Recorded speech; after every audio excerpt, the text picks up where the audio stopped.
Wewe vipi tena hapa? Bwana Yesu asifiwe. Bwana Yesu asifiwe kivipi wewe? Mimi na Yesu tushaachana. Ah, vipi kufuatana hadi nyumbani vipi? Tatizo lako wewe unakalili maisha. Mimi wala sipo huko ambako unafikiria wewe. Unavyoniona hapa mimi nimeokoka, nampenda Yesu. Nimeacha uzinzi, nimeacha kila kitu. Hivyo basi, natoa huduma za kuwafanyia maombi waumini mbalimbali wenye uhitaji. Hivyo basi neema naona leo imekushukia. Mimi leo nimekuja kwako kufanya naye maombi. Ikiwezekana kuanzia siku nzima mimi nitashinda na wewe kufanya maombi.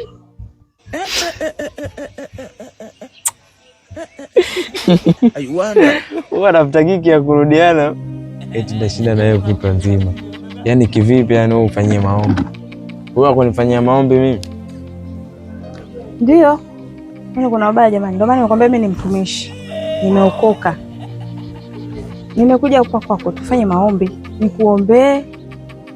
Unajua wewe kwanza una mikosi. Na ndio maana kila mwanamke utakayekuwa naye mnaachana.